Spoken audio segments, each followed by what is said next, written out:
¡Viva la República! ¡Viva!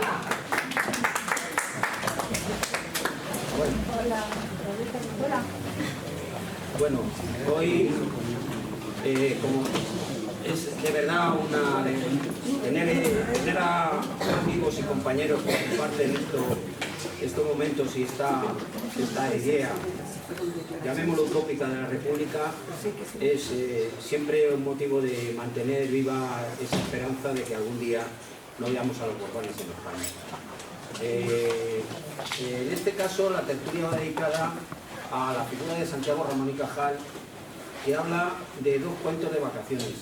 Es muy difícil encontrar, yo no lo sabía, pero este hombre, en 1905 creo que es, corrígeme, este hombre escribió unos cuentos, que creo que fueron 5 o 6, aunque en el libro aparecen 2 nada más, y son verdaderamente fantásticos.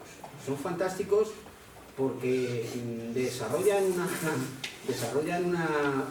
unas historias verdaderamente que se mezcla la ciencia con la literatura con la sociedad, y es curioso, tiene aspectos muy curiosos, sobre todo también en el papel que juega con la mujer, que la mujer la tiene ahí en una fase, como hay una frase aquí de uno de los personajes, dice, hablando de las mujeres, dice: si no gozaran de mayor impresionabilidad, sabrían descubrir nuestras verdades. Si no fueran susceptibles y puntillosos en cuestión de piedad, caminarían en polvo de la gloria. ¿Cuántos de ellos, aborrecidos injustamente por las sensibles solteronas de las sociedades protectoras de animales, el tercer sexo humano, según Ferrero?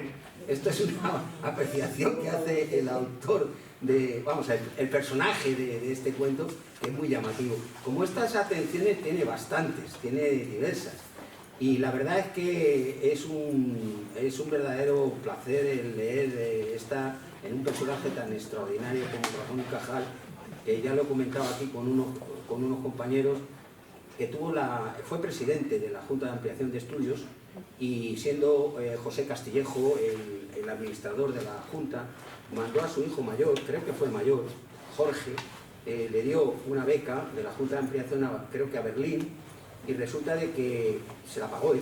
Y entonces, cuando le preguntaron que cómo era posible que este hombre, que su hijo había ido a Berlín y le habían dado la beca y qué tal, y que se la estuviera pagando él siendo su hijo, ¿por qué lo hacía eso? Y Ramón y Cajal contestó: porque precisamente es mi hijo. O sea, como diciendo una ética, demostró que tenía un valor ético, que no había ninguna influencia, no quería ejercer ninguna influencia ni ninguna manipulación con respecto al desarrollo científico o profesional de su hijo. La verdad es que es una novelita interesante. Quiero decir que se pueden adquirir ejemplares aquí,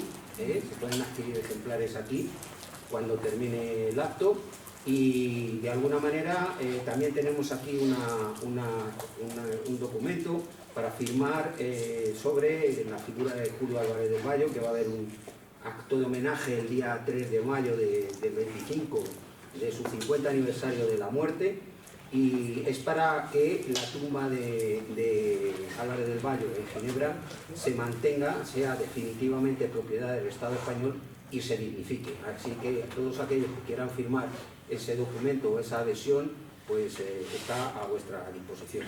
Y sin más preludios, aquí tenemos a los dos ponentes: Rafael Huerta, que es profesor e investigador del Departamento de Historia del Consejo Superior de Investigaciones Científicas, creo, y autor del libro, y a Manolo Blanco, pues no hace falta ya presentarlo, porque es prácticamente parte de la historia de España. Así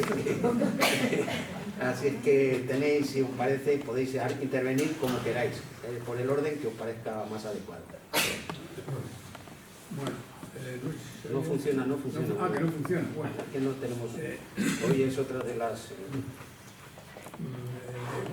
No voy a hablar de la parte científica de Santiago Ramón y Cajal, entre otras cosas, porque como no soy científico, pues no terminaría de explicarlo, ¿no? Entonces voy a hablar de la parte un poco literaria y vital, ¿no?, de Ramón y Cajal. Ramón y Cajal escribió varios libros que no tenían nada que ver o poco que ver, siempre tenían algo que ver, por supuesto, pero poco que ver con la ciencia, con sus trabajos científicos, con sus artículos científicos, etc. Os voy a enumerar por si por curiosidad os encontráis con alguno por ahí, ¿no? Uno es Mi infancia y juventud, que es este que he traído aquí, ¿no? Una edición de hace muchos años. Otro es Charlas de café. Otro es El mundo visto a los 80 años. Este lo citaré de nuevo porque es muy interesante. Es su último libro que se publicó, El mundo visto a los 80 años, se publicó en 1934, que es el año de su muerte. Se publicó muy pocos meses antes de su muerte. Murió trabajando, cuidado, dando clases, es decir, tenía ya no sé cuántos años y él seguía trabajando.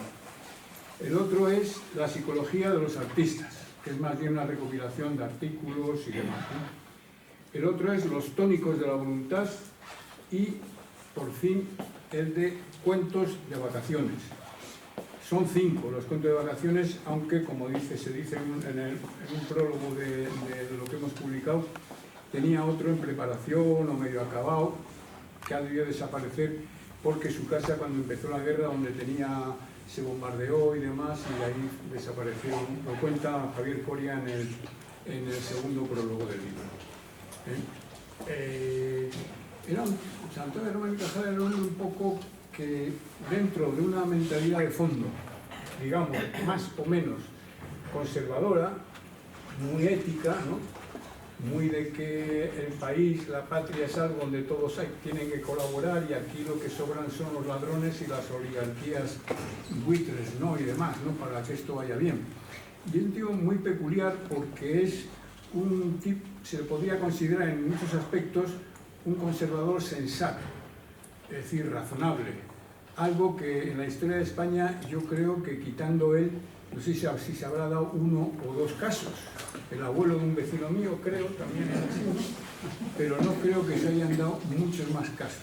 Aquí lo conservador y lo fascista o medio fascista o prefascista o perifascista es lo que ha dominado siempre y sigue dominando hoy. Es decir, ¿no? Entonces él es un hombre liberal y demás, pero las cosas elementales las tiene claras. Entre ellas, no acabar con el enchufismo, nada menos. Pobre hombre. Es decir, él estudia, orientado un poco por su padre, que era anatomista, ¿no? Estudió anatomía, nació en Petilla de Aragón, que, como sabéis, es un pueblo de la provincia de Zaragoza, y aunque allí estuvo hasta los 6 años, luego ya fue a Zaragoza, bueno, con la familia, Valencia, Madrid, etcétera, etcétera. Hay una cosa muy interesante aquí en la parte de su infancia, porque la familia era más o menos de un buen pasar, pero no tanto, ¿no? Entonces lo hacían, cuando fue a la escuela de niño, le hizo su madre un abrigo para que le durase. Cuando era más bien pequeño, le hizo un abrigo que llegaba hasta el suelo, ¿no? Entonces en la escuela se burlaban de él y demás, ¿no? Y el más bruto de ellos, pues se burlaba, le pegaban y demás. Entonces es curioso porque él dice, frente a este bullying, que diríamos hoy, él dice, maltrato y burla en el colegio. ¿Qué hacer? ¿Qué se puede hacer ante esto? Y dice 3 opciones. Una, halagar a los atropelladores, es decir, hacerles la pelota para hacerse amigo de ellos. 2,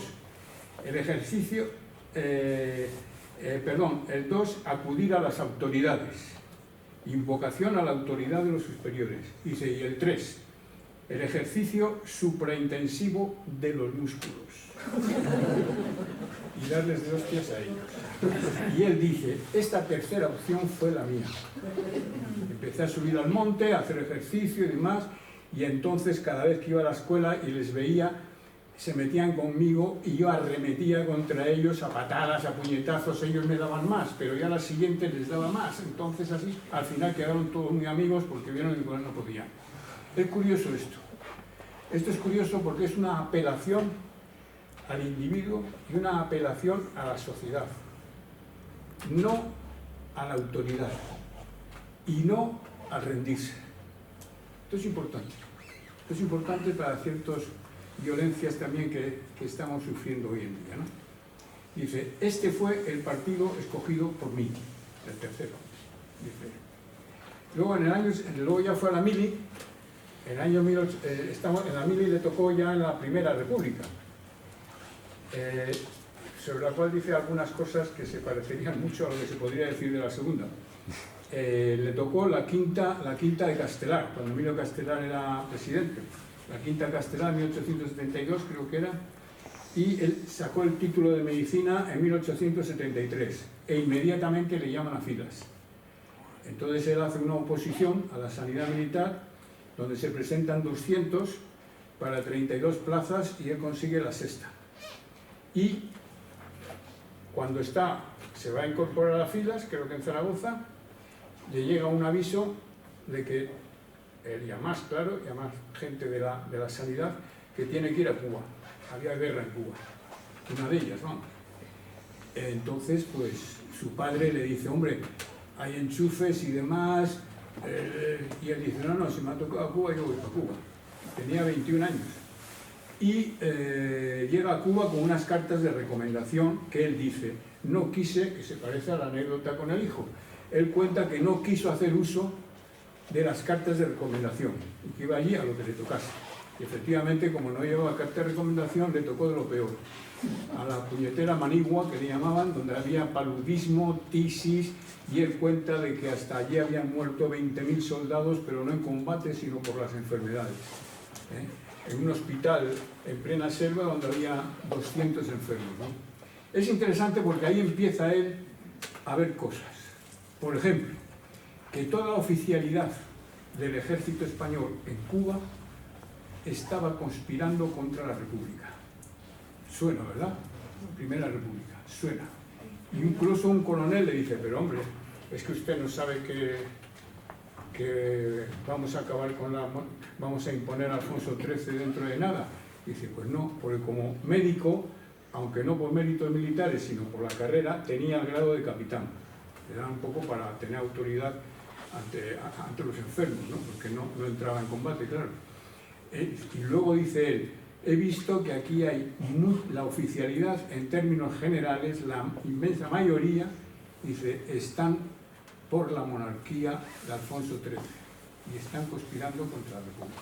Primera cuestión. Segunda, en plena selva allí, ¿no? En las enfermerías que había allí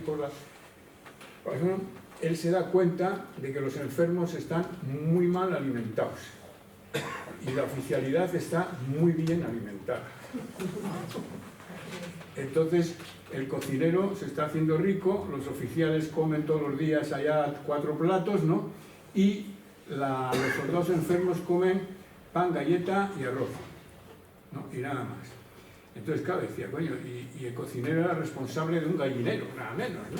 Y, coño, el gallinero, aquí entonces él empieza a denunciar las estafas que se hacen allí, dice, aquí roba todo, dice él, todos estafan al Estado, todos roban aquí, ¿no? Y llegó, incluso cuenta una anécdota simpaticísima, llegaba al extremo, ¿no?, de hacer lo que les daba la gana a la oficialidad, que un coronel, cuando llovía, metía su caballo preferido, lo metía en la enfermería. Y dice, ¿esto? Y dice, pero ¿cómo mete usted el caballo en la enfermería con los enfermos que hay? Se van a contagiar todavía más de lo que ya se han contagiado. Una peste, ¿no? Y se dio cuenta por la peste del caballo, claro, que andaba cagando por allí, ¿no? Claro, como hacen los caballos cuando tienen ganas. Entonces, claro, el coronel dijo, no, esto ha estado siempre aquí, este caballo, y aquí va a seguir. Entonces él se puso serio y dijo, a este caballo lo he hecho de aquí y demás, una bronca de narices, lo denunció y tal, y al final consiguió que mientras él estaba, el coronel no metiese el caballo en la enfermería. Es como si vais ahora al centro de salud y os encontráis dentro el Mercedes de Abascal o de Isabel Ayuso, ¿no? Allí dentro, aparcado dentro, ¿no? Porque de fuera está lloviendo y se puede ensuciar, ¿no? Más o menos lo mismo. Entonces él traslada a Cuba y La Habana, y luego también habla de los vicios de la oficialidad en Cuba.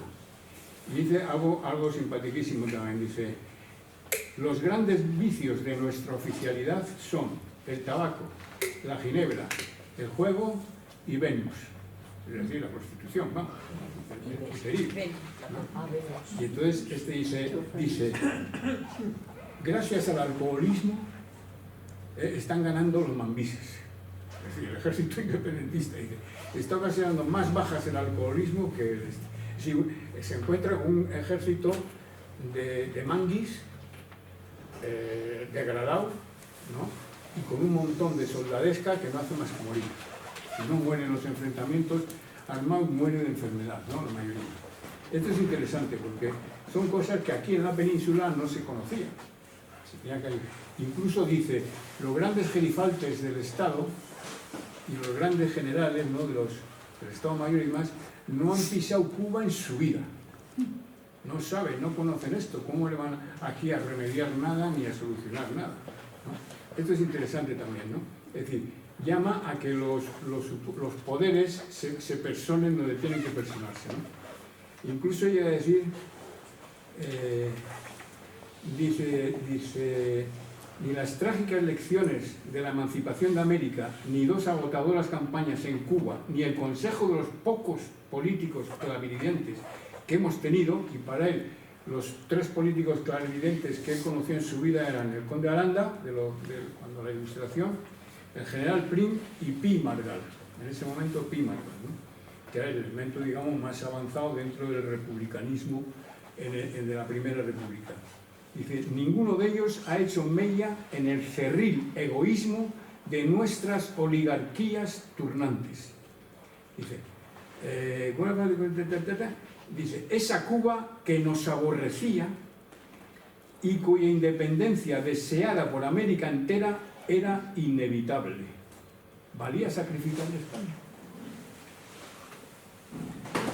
Dice, y ahí sí suelta contra Castelar, ¿no?, contra Cánovas, cuando dijo Cuba hasta el último hombre y la última peseta. Pero el último hombre no era él y la última peseta tampoco era suya. Ese era el argumento de Cánovas, ¿no?, que fue el artífice de la vuelta de la vuelta de la monarquía.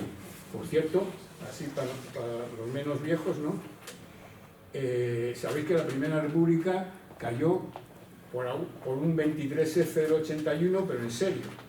El general Pavía entró con el ejército y la Guardia Civil.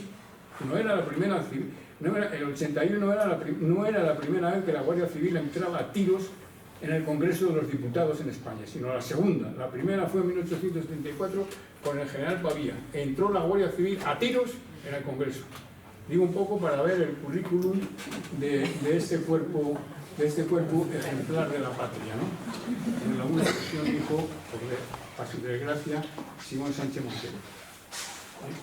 Y luego habla de las medidas, ¿no?, hacia Cuba del gobierno, ¿no?, y habla de esas medidas exentas de generosidad y magnanimidad, por igual odiosa a criollos y peninsulares. Entonces, dice, caímos, y encima nos metemos en una guerra con Estados Unidos. Dice, un país dinámico, joven, punteros en la ciencia, punteros en todo, ¿qué íbamos a hacer? Dice, un país atrasado, con hambre, con una oligarquía de mierda, ¿no?, ¿qué íbamos a hacer contra ellos, ¿no? Dice, caímos porque no supimos ser generosos ni justos respecto a Cuba, dice, ¿no? Entonces esto un poco va el talante un poco de este hombre, ¿no? Y luego ya en otro libro que tiene, a mí los que más me han gustado ha sido este y el de El mundo visto a los 80 años. Aunque quizás sea porque a lo mejor me afecta en algún momento, ¿no? El mundo visto está muy bien porque habla un poco de los malestares y las pérdidas de capacidades y demás, ¿no?, a los 80 años y demás, ¿no? Pero es un libro escrito en 1934, es decir, en plena República y en ese momento lo que se llamó el Bienio Negro, ¿no? Y hay un capítulo que me llamó mucho la atención, y es cuando habla del independentismo, en concreto del País Vasco, con el PNV, Partido Nacionalista Vasco, en alza, ¿no?, en aquellos momentos, y él, que era más bien anticlerical, por no decir anticlerical de narices, ¿no?, tiene un capítulo en ese libro, en el de La vida a los 80 años, ¿no?, que dice que qué pasa con esa especie de caballo de Troya del vaticanismo en el País Vasco, ¿no?, alarmado un poco por el avance del Partido Nacionalista Vasco y demás.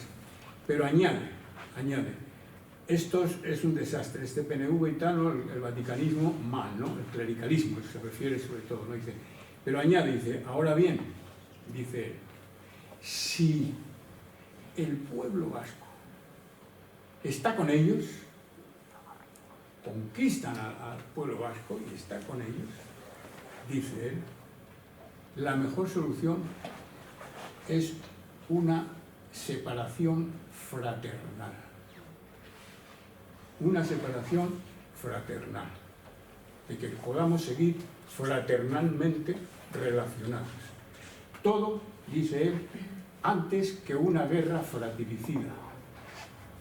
Esto Franco no lo leyó. O si lo leyó, dijo, ¿dónde está Ramón y Cajal este cabrón? Que me lo meto ahora en el campo de Albatera. Esto es importante. Eso es interesante en cuanto al talante de una persona que no era revolucionaria.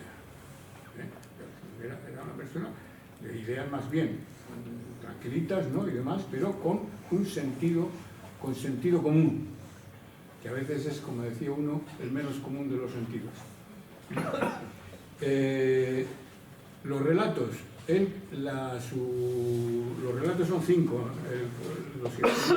aquí hemos elegido 2, a mi entender, yo creo que por un motivo, ¿no? Que se puede percibir, y es que tienen un trasfondo irónico, muy interesante, que además en principio podría resultar un poco chocante en un perfil así de persona científica, de un científico muy serio, muy investigador, ¿no? Todo muy serio, ¿no?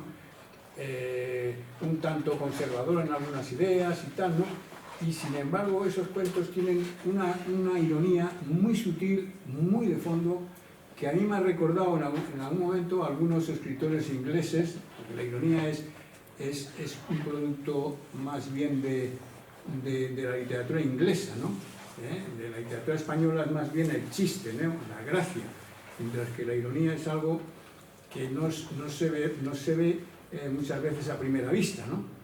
Entonces yo creo que estos 2 relatos tienen esa ironía, ¿no? El primero, con ese juego de la señora que se va o no se va con otro y tal, ¿no? Que hay una ironía de fondo muy maja, ¿no? Y el segundo, con el fabricante de honradez, que es algo así sobre como el fabricante de utopías, ¿no? Dice, vamos a remediar los males del mundo. Que por cierto me ha recordado a una historia de ciencia ficción, que por cierto también Ramón y Cajal, dentro de los aficionados, los estudiosos de la ciencia ficción española, está considerado como un autor de la protociencia ficción, es decir, de la ciencia ficción antes de que se estableciese la marca, ¿no? Ciencia ficción.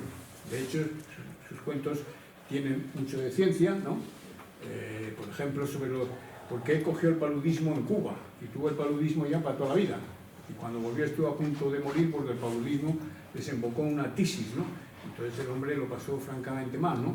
Y el paludismo era una enfermedad que en esa época no se sabía lo del mosquito, que venía de un mosquito, de la picadura de un mosquito. Se creía que venía de las miasmas de lagos, de agua estancada y demás. Y tiene un relato precisamente de un pueblo maldito y demás, porque ahí se cogían enfermedades, y como el protagonista, digamos, desentraña de que ahí no hay ninguna, de que son supersticiones, de que eso son leyendas, que esas enfermedades no vienen por ninguna maldición, sino por los mosquitos que se forman en agua estancada de un lago del pueblo, ¿no?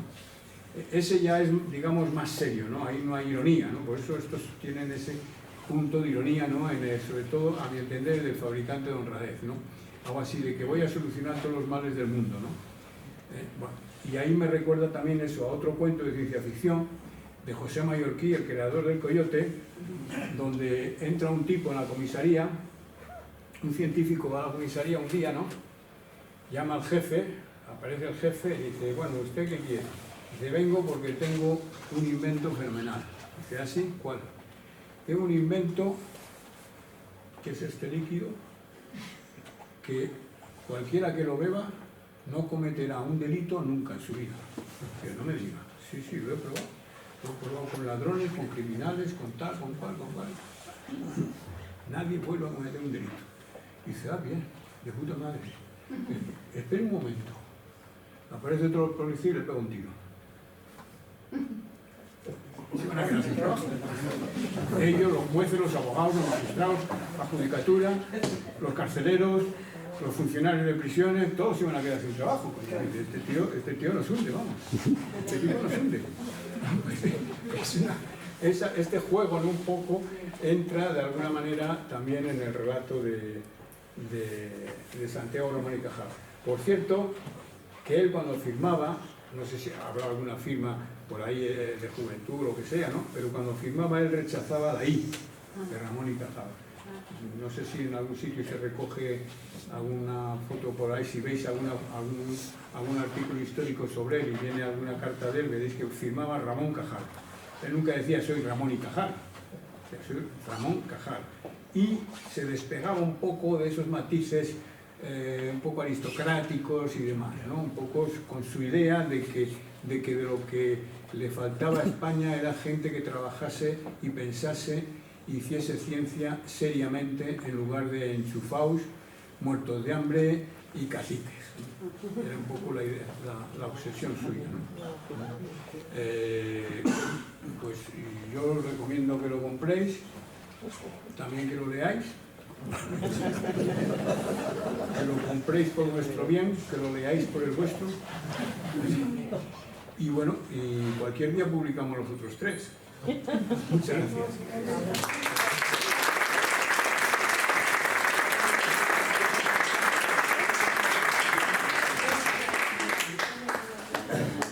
Bueno, muchas gracias.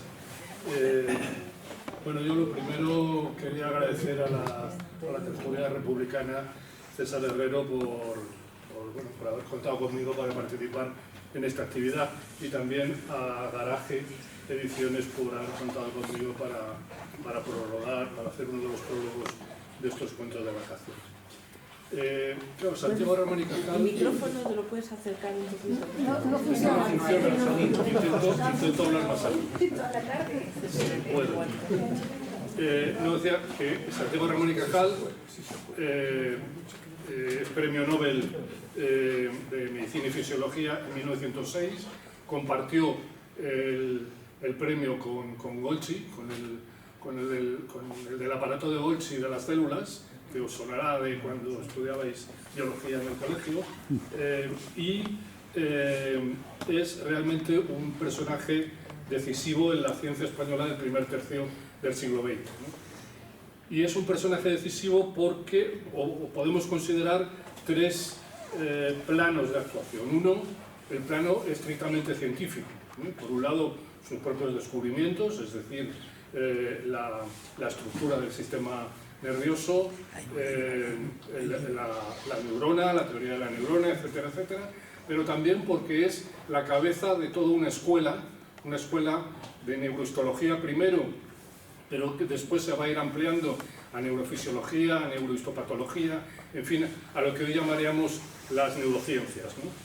Entonces es, por un lado, la figura del descubridor, del científico, pero por otro lado también el origen de toda una escuela en esta especialidad científica, digamos.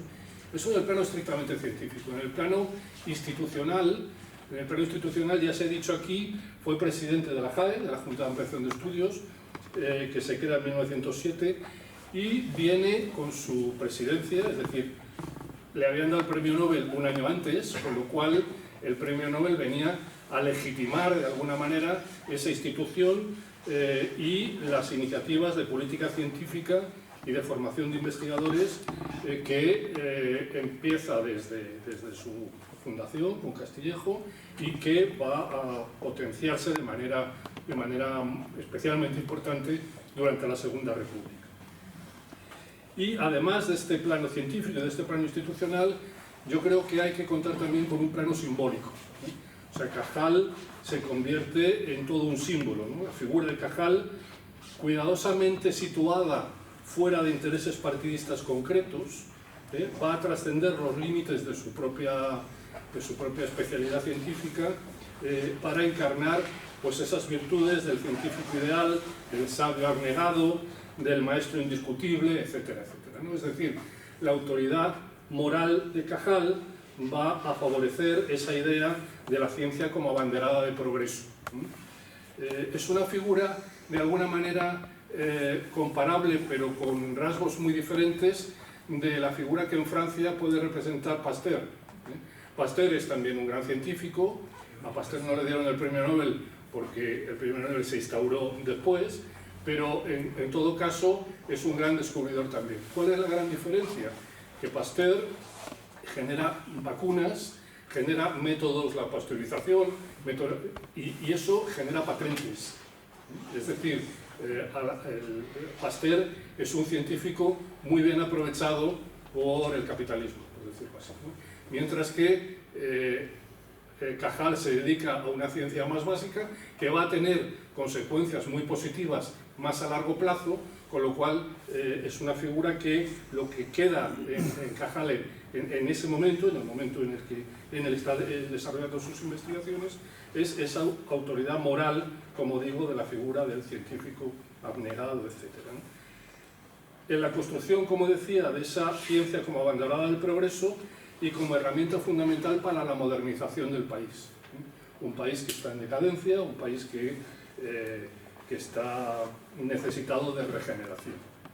Realmente Cajal es un elemento importante en esa idea, en fin, en el marco del movimiento regeneracionista del momento. Antes se ha dicho aquí, pero me parece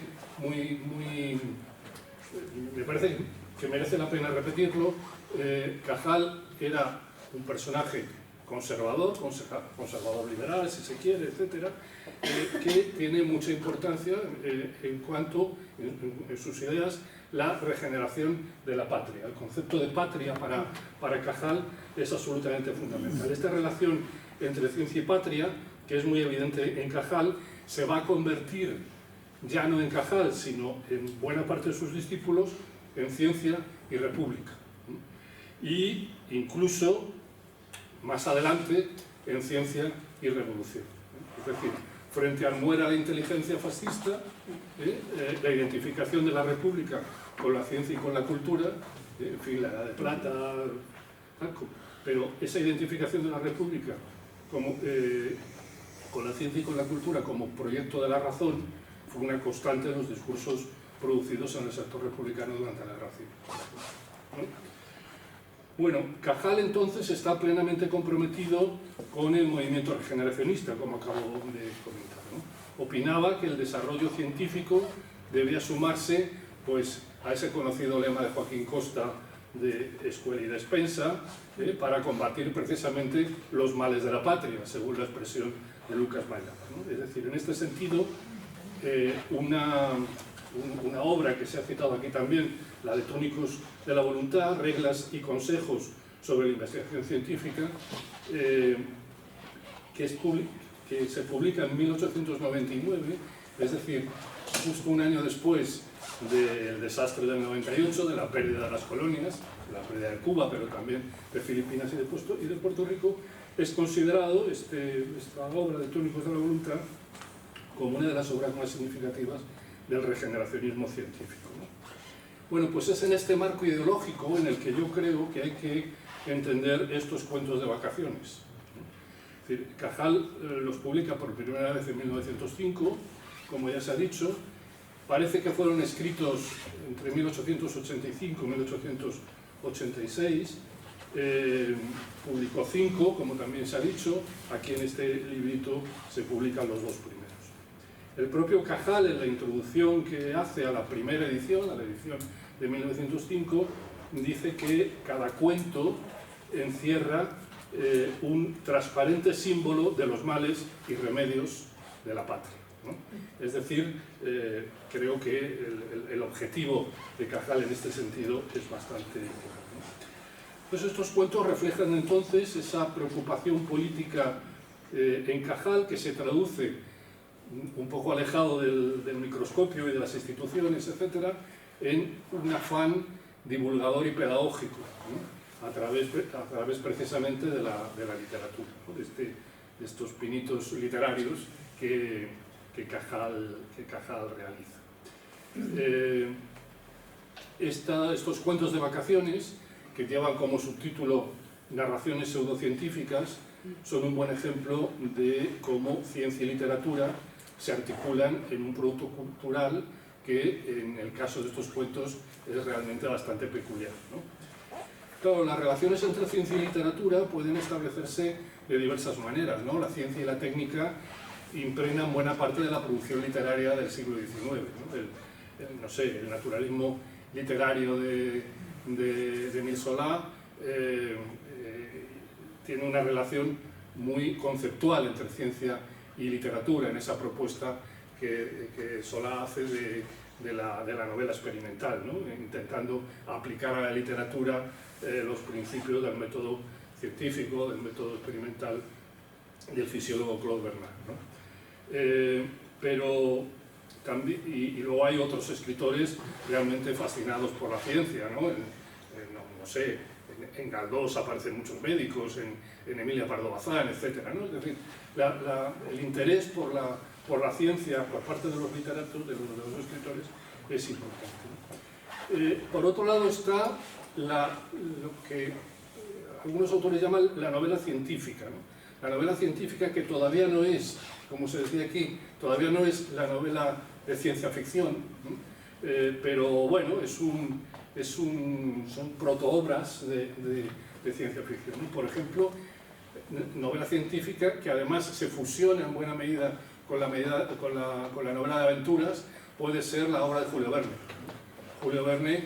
En Julio Verne aparecen novedades tecnológicas, científicas, etcétera, en el marco de las aventuras descritas por este escritor. O Herbert, bueno, H.G., que se nos suele decir H.G. Wells, ¿no? Es otro de los autores que representarían esta novela científica. También podemos considerar a una serie de médicos y de científicos que hicieron pinitos literarios precisamente con esa voluntad pedagógica, de divulgación, esa figura del médico humanista que es un producto de la época también, pues no sé, Marañón o otro tipo de médicos que escribían, no necesariamente temas médicos. ¿Perdón? El canadiense Bethune, que se dice. Sí, también, efectivamente, un gran poeta, sí, que estuvo aquí en las brigadas internacionales. En España, por ejemplo, se me ocurría, revisando esto, un médico y político, se llamaba Amalio Gimeno, que fue ministro de Instrucción Pública precisamente en los primeros años del siglo XX, ya en la restauración monárquica, y que fue el que ocupaba la cartera de Instrucción Pública cuando se crea la JAE y cuando Cajal se pone al frente de la misma, ¿no? Bueno, este Amalio Gimeno tiene una novela que se llama Un habitante de la sangre, aventuras extraordinarias de un glóbulo rojo. Es decir, de alguna manera se describe cómo un glóbulo rojo viaja por el torrente sanguíneo de una persona y va describiendo, pues, en fin, lo que se va encontrando en el cuerpo humano. Esto a mí, esta novelita me recuerda una película que probablemente muchos de ustedes recuerden, que es Viaje alucinante, ¿no? Cuando es una película del año 66 de Richard Fleischer, en el que unos científicos son reducidos de tamaño, se montan en un mini submarino, se van al torrente sanguíneo de un científico y viajan por todo el cuerpo para llegar a un trombo que tienen que disolver para salvar la vida al señor, ¿no? La película tuvo mucho éxito en su momento y, basándose en el guión de esa película, Isaac Asimov escribe la novela que tiene el mismo título. Muchas veces se piensa que es una adaptación de la novela, que la película es una adaptación de la novela de Asimov, pero no, es Asimov el que, basándose en ese guión, escribe su novela.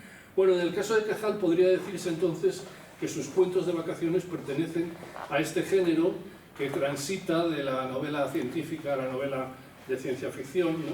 Está muy influido también por sus lecturas de juventud.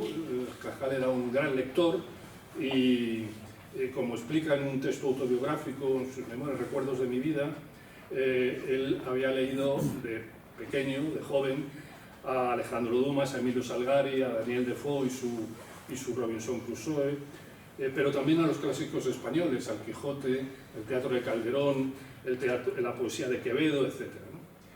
Entonces, a partir de ahí, bueno, va a ir desarrollando estos cuentos, y todos estos cuentos están protagonizados por médicos o por científicos en situaciones extraordinarias.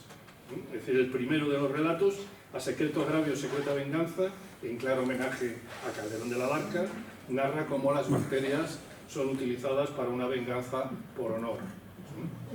En El fabricante de honradez, pues son los sueros y la hipnosis los que aparecen como elementos fundamentales en el desarrollo de los acontecimientos. Otras novelas, otros cuentos que no han sido editados en el librito, pero que aparecieron en la primera edición, La casa maldita, que recuerda el castillo de los Cárpatos de Julio Verne, y bueno, donde en un caserón ocurren sucesos paranormales e inexplicables, ¿no? que terminan explicándose científicamente, ¿no? En el pesimista corregido, pues un médico muy pesimista y muy desmoralizado resulta que acaba teniendo una visión microscópica. Esto también hay películas, ¿no? Etcétera. En fin, algunos autores han señalado la similitud de estos relatos con las obras de H.G. Wells, sobre todo, ¿no? La máquina del tiempo, La isla del doctor Moreau, son novelas que han sido comparadas a veces, ¿no? Claro, H.G. Wells tuvo mucho éxito, Julio Verne también, Cajal no tanto. Cajal, además él mismo estaba poco convencido de la calidad literaria de sus cuentos, y fue más bien reacio a publicarlas enseguida, ¿no? La primera publicación fue una publicación así, pues, con una tirada corta para sus amigos, y luego ya fueron publicados para un público un poco más amplio. Los dos relatos que se publican en esta edición, que son, como ya hemos dicho, A secreto agravio, secreta venganza, que tiene además el mismo título que una obra de Calderón de la Barca, publicada en 1637, es el tema del honor, ¿no? Es decir, la restitución del honor, ¿no? Es un claro homenaje a la literatura del siglo de oro, pero claro, utilizando en la fábula pues la bacteriología, etc., ¿no? Y el segundo relato, el del fabricante de honradez, un médico muy respetado en su pueblo descubre un suero capaz de ejercer unos efectos en la población que modifica las relaciones sociales de la persona, lo que contaba por la anécdota que antes.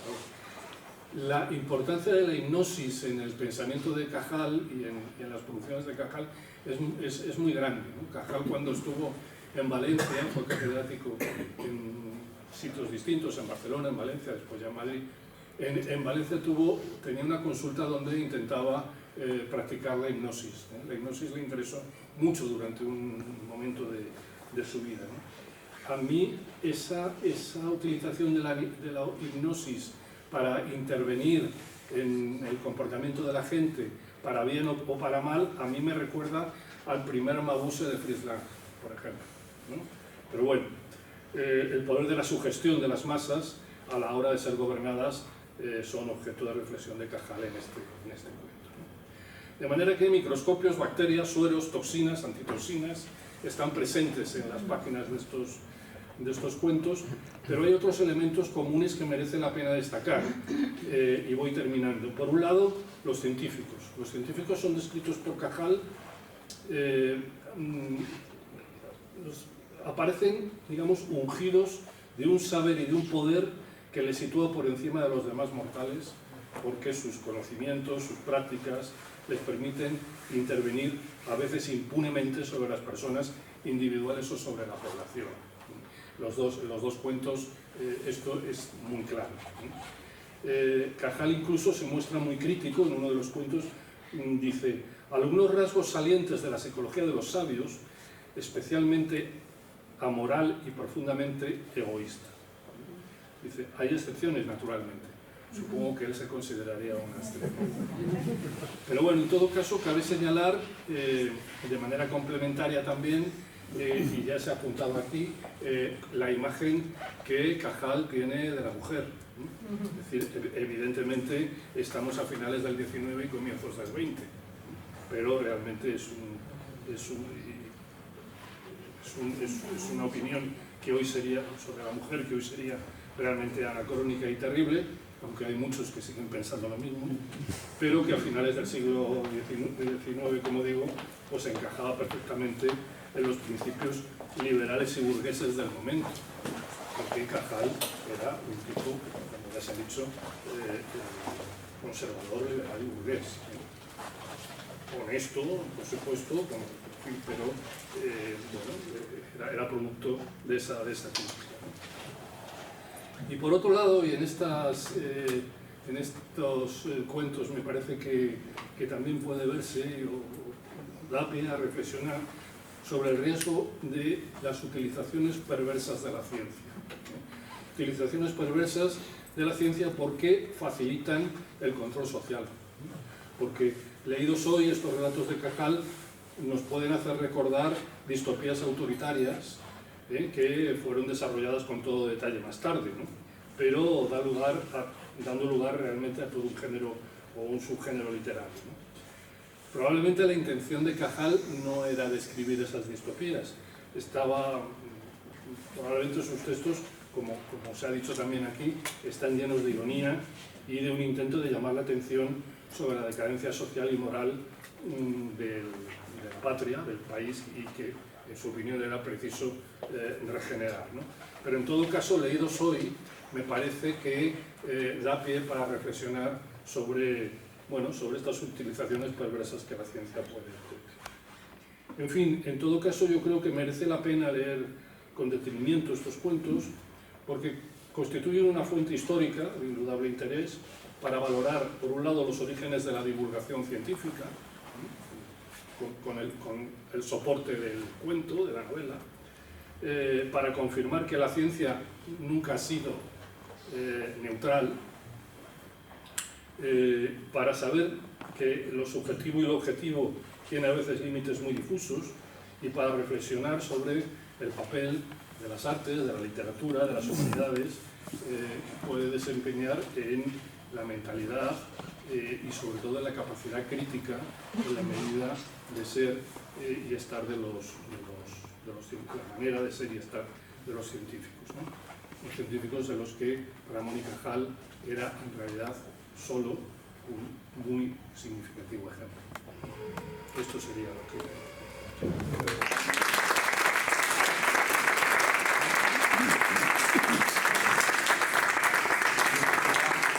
Yo creo que da pie para que haya bastantes preguntas a estas dos intervenciones.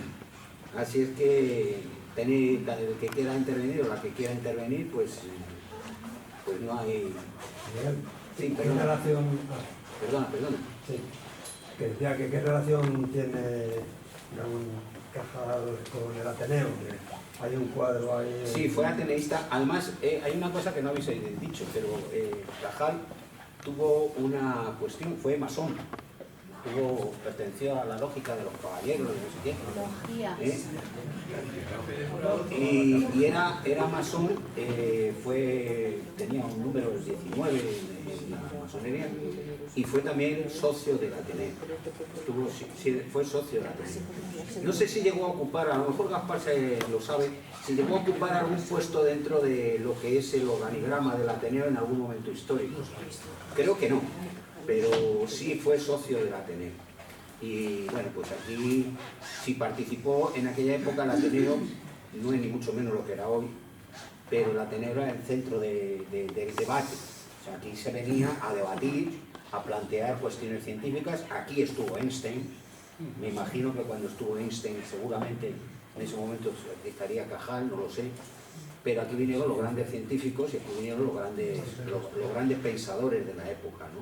O sea que todo aquel pensador, y Cajal lo era, seguro que tuvo una relación directa con el Ateneo. Pero yo creo que fue más bien de carácter intelectual y de carácter científico y de divulgación, como ha dicho Rafael. que de formar parte de lo que es el organigrama interno del Ateneo. O sea, cargo orgánico o algo de eso lo desconozco. Pero sí que fue miembro del Ateneo y que, bueno, pues era también otro de los aspectos que aquí se ha deplorado siempre, con la famosa ley contra el comunismo y la masonería, o sea que si Cajal hubiese vivido, posiblemente lo hubieran depurado también. Gracias por este regalo de esta preciosa tarde de Ateneo. Perdón, ¿no? Gracias. Preguntas. No, aquí hay... preguntas. Sí, yo quería hacer dos preguntas. Una primero a Manuel. A Manuel, ¿cómo habéis llegado hasta estos cuentos y por qué habéis decidido editarlos? Y luego, una de las frases últimas que ha dicho Rafael es que la ciencia nunca es equidistante ni es inocente. Entonces, ¿qué opinión tenéis vosotros sobre la teoría de la conspiración que ahora hay tanto, los antivacunas, los los negacionistas del cambio climático, que son, parece a priori, que están de acuerdo con un progresismo, por mi entendido, pero claro, ahora me acabas de decir que siempre ha sido utilizada como poder. No sé, que me deis unas ideas vosotros sobre eso. Bueno, ¿cómo llegamos a los cuentos? Pues muy fácil.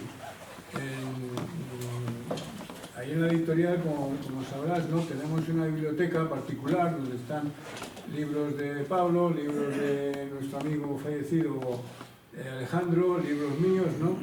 Entonces esa biblioteca en su conjunto alcanzarán entre los 8.000 y 10.000 ejemplares. Y entre ellos estaban varios libros de Ramón y Cajal. Y siempre a mí me había llamado la atención el de los 5 cuentos, que es una edición antigua de aquí, de Australia. Y entonces, así hablando y demás, dije, bueno, pues en esta colección tan caprichosa, ¿no?, como es esta, los breves del garaje, y dijimos que, bueno, podríamos aquí hacer algo, ¿no?, con algún, imprescindible era, claro, algún prólogo, ¿no? Y en ese prólogo hubo la suerte de dar con Rafael por un lado y por otro con un texto que me había mandado a mí hacía ya varios años Javier Coria, un fotoperiodista, ¿no?, de Barcelona, viejo colega, que me había hablado él a través de su profesión como fotógrafo, ¿no? Él hizo exposiciones individuales, fue profesor de la Escuela de Fotografía de Barcelona y me solía comentar la gran afición que tenía Santiago Ramón y Cajal por la fotografía, hasta tal extremo que desarrolló unos métodos, ¿no?, de revelar fotografías nuevos. Llegó a la fotografía en color, cuando no existía la fotografía en color entonces, ¿no?, y tenía un archivo fotográfico enorme que se perdió en parte durante la guerra y en parte porque alguna parte de su familia al menos lo quemó, ¿no? Sobre todo algo totalmente que lo cita ahí si leéis el prólogo de Javier Coria, ahí lo cita, ¿no?, la parte erótica de sus fotografías, ¿no?, la fotografía erótica que se supone que hizo, ¿no? Entonces recordé que este texto de Javier Coria lo tenía yo en alguna carpeta, en algún guardado, ¿no?, porque él creo que lo publicó hace años, ¿no?, en alguna revista de historia de Barcelona, o dio una charla sobre el asunto, ¿no?, y uniendo cabos, ¿no?, dijimos, coño, pues vamos a hacer este librito, ¿no?, eligiendo dos relatos, ¿no?, de Ramón y Cajal. Y luego, para completar un pelín, ¿no?, que se me ha olvidado decirlo, con esto de la hipnosis, efectivamente, eso lo cuenta Javier Coria también ahí, pero en fin, lo digo acompañándolo de una anécdota. En los años 90, a principios de los 90 creo, 93, 94 sería, no recuerdo bien, ¿no?, salió una noticia en la prensa diciendo que unos médicos en Suecia habían conseguido el parto sin dolor para las mujeres a través del hipnotismo. Y entonces recordé que las investigaciones que había hecho Coria, que incluso llegó a hablar con una nieta que entonces estaba viva, no sé ahora ya, ¿no?, con una nieta de Ramón y Cajal, ¿no?, que le contó cosas que no aparecían en ningún libro, ¿no? Que Ramón y Cajal en ese gabinete que tuvo en Valencia practicaba el hipnotismo, y sus dos hijos pequeños, que los pone ahí, Luis y Pilar, nacieron por hipnotismo de la mujer. Es decir, fue un parto sin dolor porque hipnotizó a su señora. Eso sí que se llama el tópico este de adelantado su tiempo. No sé si recordáis, en los años 60, 70, creo, tuvo mucha presencia en los medios de comunicación, etcétera, y se practicó bastante la sofrología, que era una especie de... estaba inspirado en la hipnosis y se utilizaba sobre todo como recurso a la anestesia, ¿no? Entonces, y tuvo mucha presencia en su momento, ¿no? Bueno, sobre el negacionismo tengo la peor de las opiniones. O sea,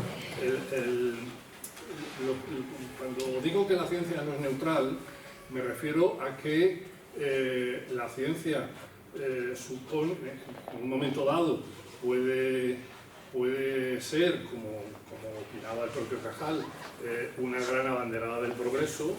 En el siglo XIX, por ejemplo, toda la ciencia positivista, etcétera, se va a considerar, pues eso, la gran abanderada del progreso, y tiene una parte de razón, pero la ciencia sirve también, o sea, sirve para salvar vidas, pero sirve para hacer bombas.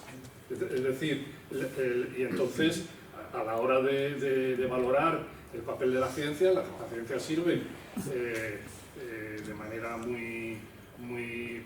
puede tener unos resultados muy positivos para garantizar no solo salvar vidas o, en fin, el bienestar humano, etcétera, pero también es verdad que la ciencia puede ser susceptible de utilizaciones muy perversas, ¿no? En fin, la eugenesia nazi, yo qué sé, o sea, se pueden encontrar muchos ejemplos. Y luego claro, la investigación científica, por ejemplo, está sujeta a una serie de intereses que tienen que ver con la financiación, quién financia y qué es lo que se financia, por ejemplo, ¿no? En fin, pues bueno, pues se financian cosas que apunten a posibles descubrimientos que sean rentables. Es decir, a ver, que el capitalismo y el patriarcado tienen la culpa de todo, ya lo sabemos, pero bueno, de alguna manera hay que matizar y hay que entrar un poco en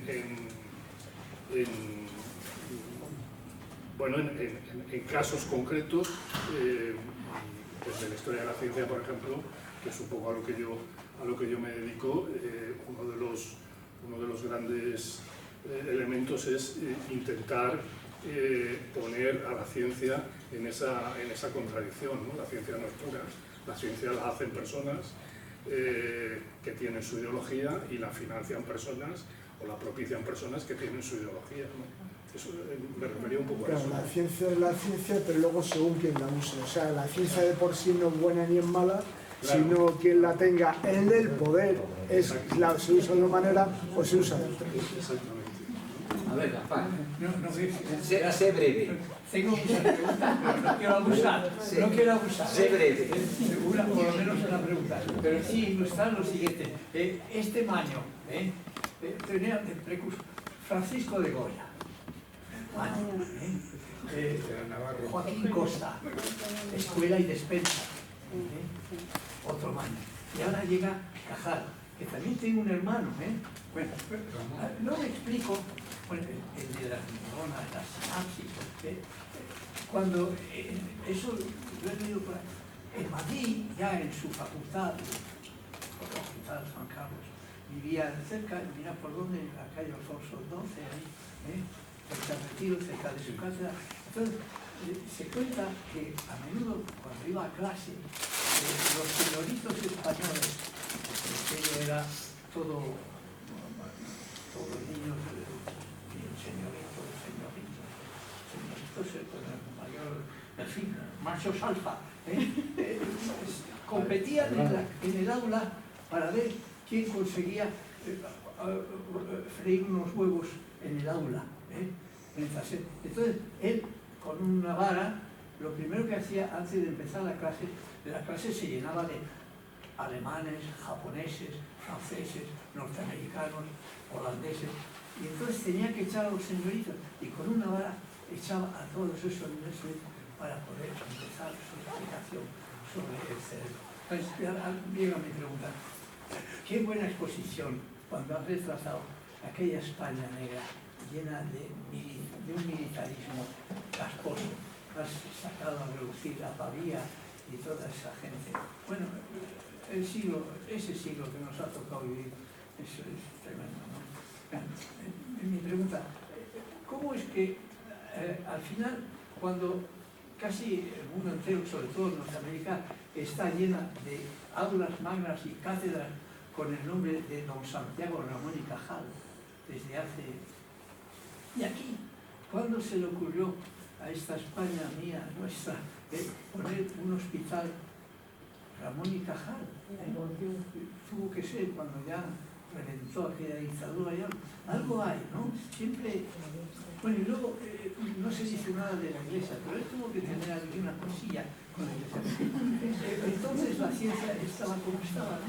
Perseguida y vigilada. Entonces, las neuronas, por lo visto, según los dogmas, se nace con las neuronas que nos dan aquella divinidad. Y no hay más neuronas que las que nos dan. Y todo eso está fuera de lugar. Ya las neuronas no son las que nos botan cuando parir, cuando nos paran. No, estos son cuentos. Y él tenía mucho sentido de tener la cautela de no, como decía Cervantes, con la Iglesia hemos dado, amigo Sancho. Y en el Quijote, los dos Quijotes, a la Iglesia no la nombra más que una vez. Miren por dónde, el miedo que le tenía Cervantes al puñetero, a la puñetera Inquisición que le podían quemar vivos. Mi pregunta, ¿cómo es que se ha tardado tanto en reconocer la figura de Monsalve y ponerle un hospital en Madrid? Bueno, el consejo él fue el presidente o el director de la JAE, de la Junta de Ampliación de Estudios, de la mano del doctor Juan de Grín, todo eso se levantó ahí, y ahí estaba el laboratorio, y ahí estaba Severo Ochoa, otro chaval que fue Ramón y Cajal, que lo mandó a Alemania, a otro Nobel, a Severo Ochoa, que también se fue, y que vino aquí con su coche americano, su pasaporte americano, y se quería marchar, porque su gran vía se llamaba José Antonio, su castellana se llamaba Generalísimo, todo que volvía, salía pitando de aquí. Don Claudio Sánchez Albornoz, el papá de inauguró esa universidad americana, que luego se destrozó con la guerra, esa universidad. Don Claudio Salvador bajó del avión, se cagó y se marchó otra vez, diciendo que esta gente está muy interesante. Eso ya... La pregunta.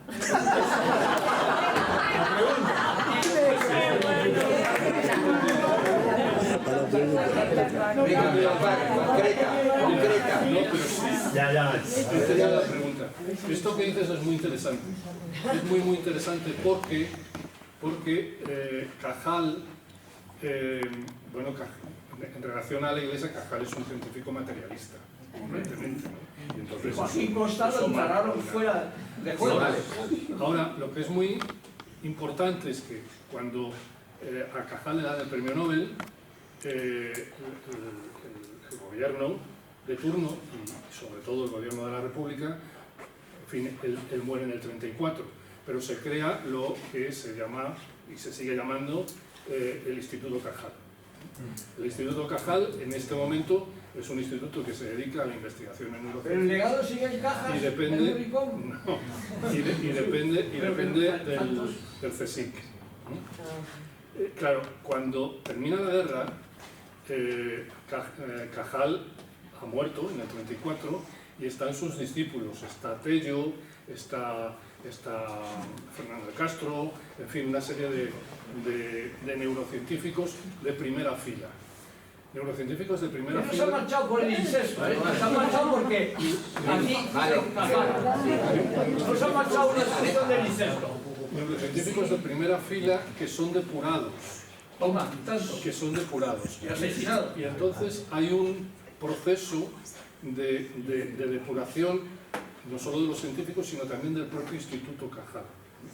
el Instituto Cajal, que se sigue llamando Cajal, porque Cajal es el único premio Nobel que tenía este país en ciencias, y bueno, el que algo se llame Cajal legitima de alguna manera, ¿no? Se le utiliza, el nombre de Cajal se le utiliza como legitimador de algo que ya no es el legado de Cajal.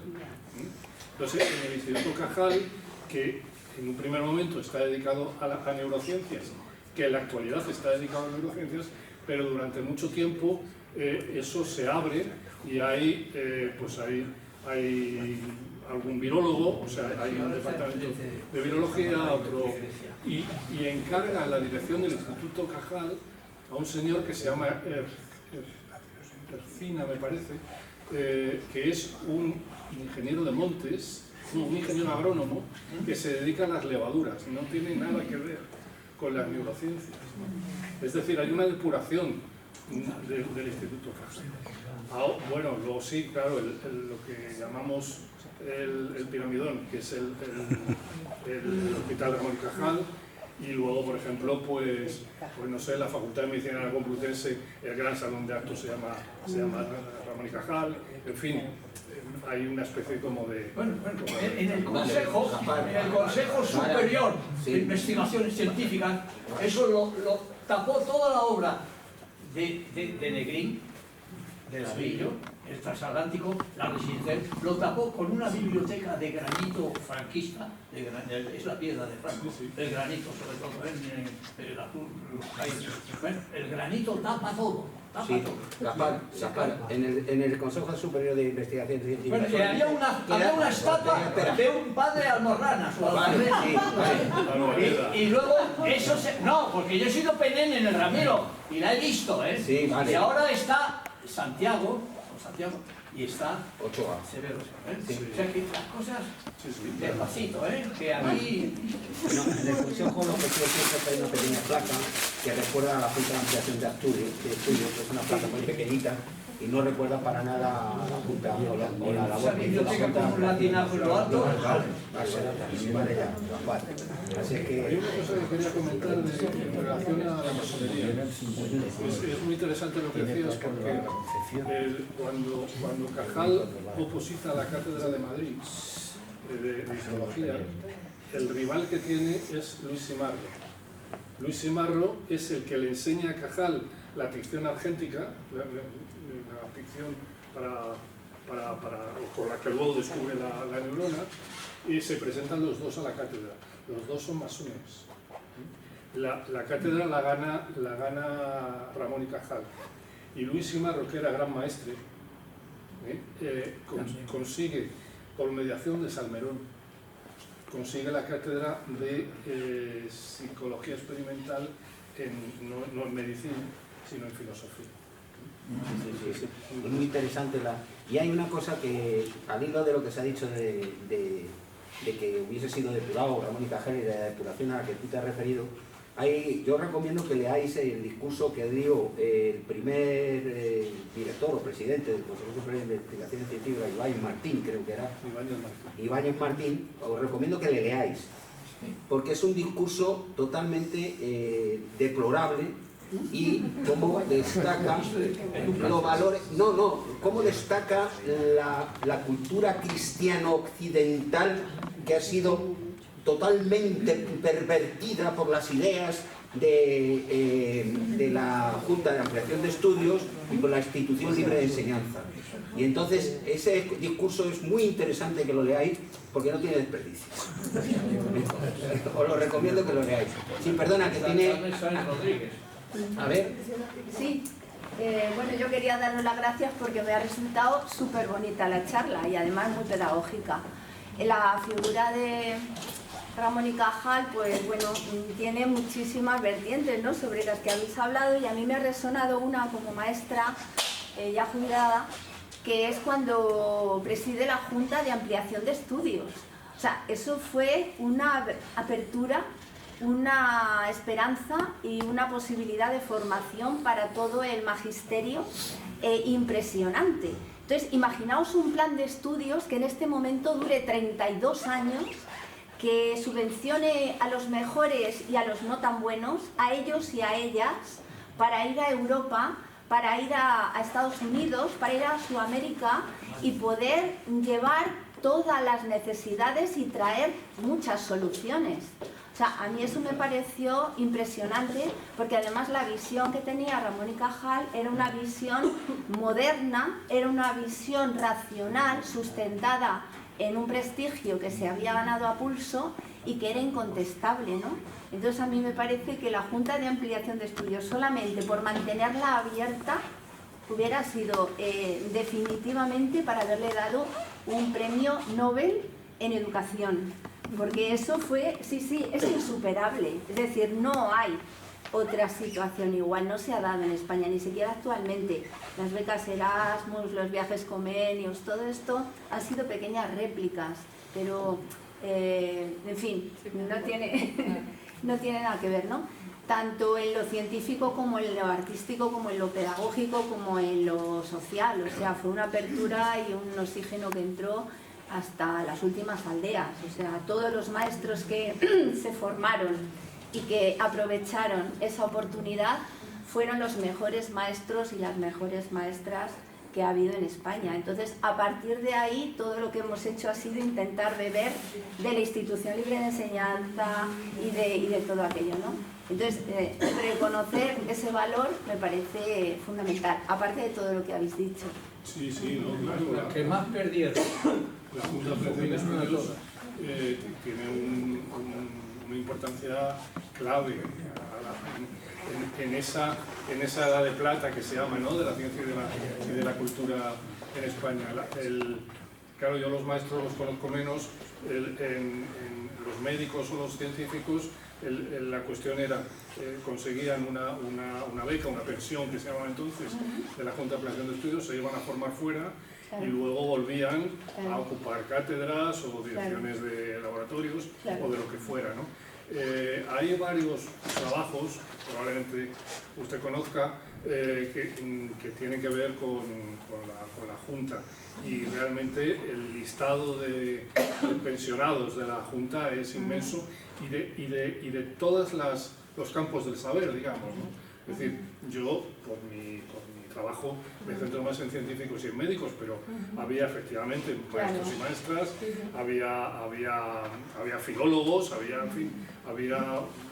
un abanico importante de pensionados. No fue, o sea, realmente se puede decir que la política científica que se gestó en el marco de la JAE es uno de los logros más importantes del siglo XX español. Sí.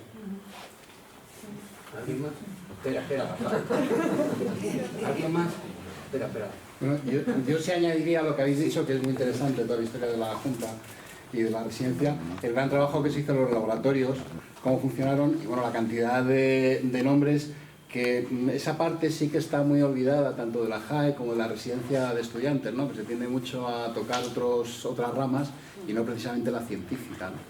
Por lo que fuera. Es las cosas igual porque la gran mayoría de los científicos fueron fieles a la República, y desde esa misma residencia de estudiantes pues hay cosas épicas como lo que hizo Luis Calandre, ¿no? Que además de ser igual el mejor cardiólogo que había en Europa en aquel momento, ¿no? De hecho, aunque luego le cesaron todos los ministros y los gerifantes de Franco, iban a su casa, aunque estaba cesado, para que les mirara el corazón. Cómo ahí monta el hospital de carabineros, cómo se hace, o sea, una auténtica maravilla de lo que es la resistencia de Madrid, de un compromiso que a veces vemos un poco a los científicos como algo por ahí, ese hombre estudioso, anclado ahí que está tal, y sin embargo estaban comprometidos con ese tiempo en el que también ellos creían por cambio, ¿no? Por hablar, he dicho Calandre, pero Pío Ortega, Chúcaro, o sea, hay un montón de nombres que son además desconocidos en este país y que verdaderamente tendrían que tener el nombre, por lo menos para que se les recordara, no solamente de calles, sino de más hospitales, de más aulas, de más anfiteatros y de más sitios. Creo que es muy importante y que en ese momento concreto de lo que fue la República es una cosa pues que se ha olvidado por lo que sea, o se ha querido olvidar, se ha querido tapar, yo creo que por su compromiso, ¿no? Pero que además fueron grandes científicos, o sea, que están ahí, y de hecho todos los que se exilian se lo rifan, ¿no? Sí, hay una revista muy importante, la revista Ciencia, que es la revista del exilio. ¿Sí? Es una revista donde integran a todos los científicos exiliados tras la guerra civil. Es muy interesante esto, los laboratorios de la residencia, probablemente había más, los que yo conozco, un laboratorio de fisiología que llevaba Negrín y el laboratorio de fisiología cerebral que llevaba la Fora. Y había uno de histología, supongo, que llevaba Pío del Río Ortega. Hay una foto que probablemente alguna habéis visto, que es preciosa, que es el laboratorio de Pío del Río, el microscopio, y alguien está mirando por el microscopio de Pío del Río Ortega, y ese alguien es García Lorca. Es una foto preciosa, donde se ve ahí la ciencia y la cultura de esa edad. Yo al hilo de lo que dice Iñaki, hay una cuestión del doctor Calandre que es muy importante porque fue el hospital de los carabineros en la guerra civil, del que no queda nada, no hay ni un solo documento de lo que pasó allí, y además hubo un hecho muy relevante en ese hospital, que se atajó una epidemia de tifus. Hubo una epidemia de tifus en Madrid y fue el hospital de carabineros el que acogió a la gente, y el doctor Calandre fue el que trató de que los efectos fueran los menos posibles. O sea que la hija de Calandre, que está también trabajando en esa línea y que quiere que se le reconozca a su padre en la labor que hizo, lamentablemente los que estamos buscando información sobre los carabineros, resulta de que nos hemos encontrado que en la residencia de estudiantes no hay nada, y en ningún otro sitio oficial hay absolutamente nada, ningún tipo de documentación de lo que pasó en ese eso es por el patronato que hay, un patronato que presida, que escojan con la historia que había, y perdón que no he vuelto a pedir la palabra, un patronato que presida el rey de España no puede ser un sitio ni científico ni honrado. Y otra cosa que ha dicho la compañera, que es muy interesante, es que en la República, o todo lo que es el movimiento republicano, lo fió todo a un elemento, que es a la educación y a la cultura. Yo creo que es una de las frases más bonitas que hay en la película La lengua de las mariposas, cuando el profesor les dice a los alumnos y van a recriminarle la forma de enseñar, y dice: una sola generación en España educativa y España se pondrá a la cabeza de Europa.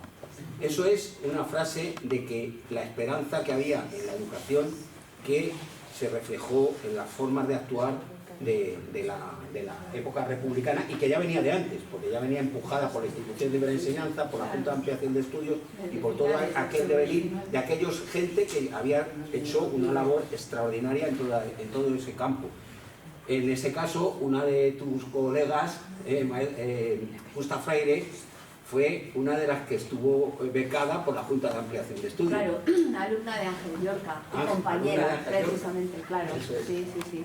José Manuel, a ver, yo fui uno de los ponentes del centenario de la Junta de Ampliación de Estudios. Hice la ponencia, fue Sancherrón el que me lo pidió, que Sancherrón es catedrático de Historia de la Ciencia, académico de la lengua, y fue el que dijo que el mejor libro que había leído en su vida era el de su infancia y juventud de Ramón y Cajal.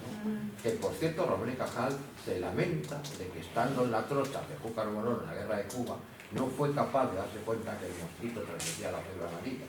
Estuvo muy cerca de haberlo resuelto. Entonces yo hablaba de un tío mío que estuvo en la Secretaría de Estudiantes, Francisco Peredueño, hace la oposición médico-militar, sale muy trasquilado en la guerra de Marruecos, y entonces hace la oposición de médico de la beneficencia.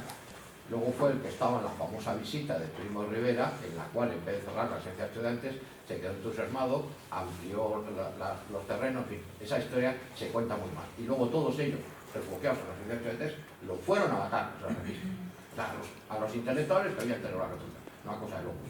Mi tío le moviliza como médico militar, dirige el hospital número 8, le llevan al final de la guerra al campo de concentración de Alcalá de Henares. Claro, tenía que atender a los miles de prisioneros republicanos, como él, que era también un prisionero más. Pues acabó el mismo día que le llevaban, como nació en Puerto Rico y con migrantes españoles, la documentación, sus cuñados, que eran enemigos del otro bando, de que como nació en Puerto Rico tenía pasaporte americano. Dijeron: no, qué mala suerte que ha muerto esta mañana. Bueno, a lo que voy yo con mi querido amigo Ángel es, No olvidemos los otros científicos. Emilio Herrera Linares, inventor de la escafandra espacial. Aquí yo voy a hablar con el secretario de Estado de Memoria Histórica y con varias catedráticas, amigas mías, académicas de la historia. No se puede permitir que con una ley de memoria histórica Emilio Herrera Linares no tenga su calle en Getafe en una que se llama John Lennon. O sea, no puede haber una alcaldesa, Sara Hernández, socialista, en Getafe, que permita que la calle que separa, donde lo que fundó Herrera Linares, que es construcciones aeronáuticas, de los cuarteles que hay allí, que son sitio 8. No puede ser, no puede ser.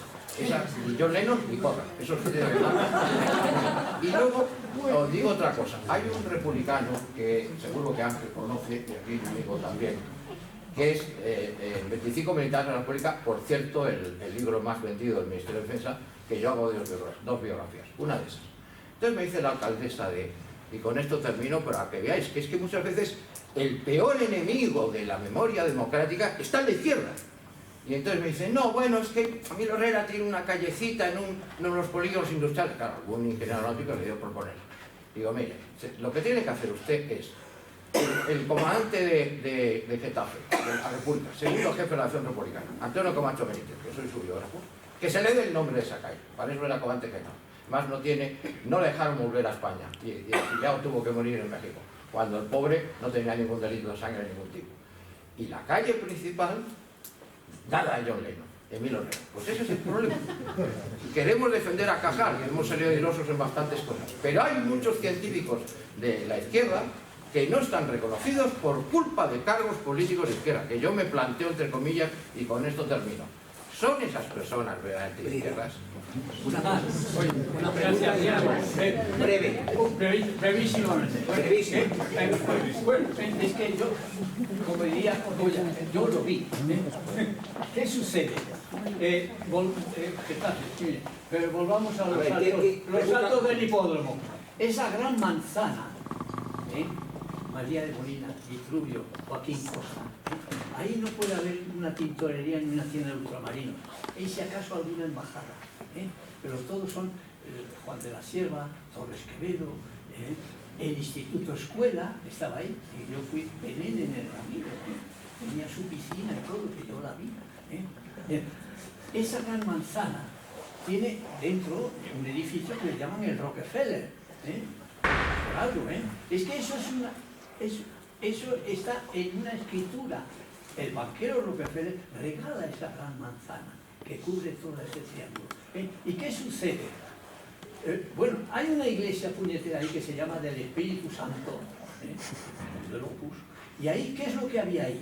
A Miguel Fisal, no sé, le montan un pollo de miedo y tiene que tirarlo todo. ¿Y qué tiró Fisal? Tiró la sede de la Sociedad de Naciones para la cultura, la medicina y la ciencia. Y ahí, en ese sitio, habló 2 veces Marie Curie, la polaca. Habló con motivo de su primer premio Nobel, estaba la reina, la reina, con su monóculo, y luego habló también en el 36 con motivo de su segundo premio Nobel, porque son 2 premios Nobel, física y química. Pero al grano. Entonces, ahí en esa colina de los Chopos, Juan Ramón Jiménez, que daba español, castellano, a muchísimas americanas y extranjeras, pues se ligó una yanqui cagnaria, que es la Compluví, ¿no? Y la Compluví, que tiene más mérito que nadie, pues se llevó a ese hombre por ahí, a otro premio Nobel. Entonces, hay que decirlo todo. Esa gran manzana es un regalo de Rockefeller. Ese de los muñecos, de Jorge Moreno. Vamos a ver, ¿alguien más quiere intervenir? Por favor. Bueno, pues una cosa, por favor. Un momento. Ese ministerio le pusieron Educación Nacional. Mientras ese ministerio no vuelva a lo que le puso, Instrucción pública. lo que le puso Moyano le puso Ministerio de Instrucción. Sí, vale, Gaspar. Porque a leer Oye, no por se favor, educa, se enseña. Por favor. Las matemáticas no Vamos se a ver. educan, se enseñan. Escúchame, por favor. Os recomiendo. Llevamos 90 años educando, mal educando. Os recomiendo. 9 leyes franquistas de educación. Os recomiendo que os leáis el libro, que merece la pena, porque es muy interesante desde el punto de vista científico y literario, y con muchas anécdotas sobre muchos aspectos de los que se han hablado aquí, pero que el libro desarrolla muchísimo más. Eso por un lado. Y por otro lado, os invito a venir a los próximos lunes, a la próxima tertulia, que va a relatarse, es un colectivo que está llevando a cabo un proceso de apostasía de Matilde Landa, que como sabéis fue aquella maestra que se intentó suicidar porque la querían bautizar y al final en sus últimos momentos la bautizaron. Entonces ha creado un proceso de varias para hacer un proceso de apostasía, y va a ser el próximo lunes. Y también va a venir para tratar también con libros de ese tema, y yo recomiendo sobre todo esto. Invito a Manolo a que saque los otros 3 libros, que yo creo que también van a ser muy interesantes. Que sí. Y muchas gracias por venir. A vosotros.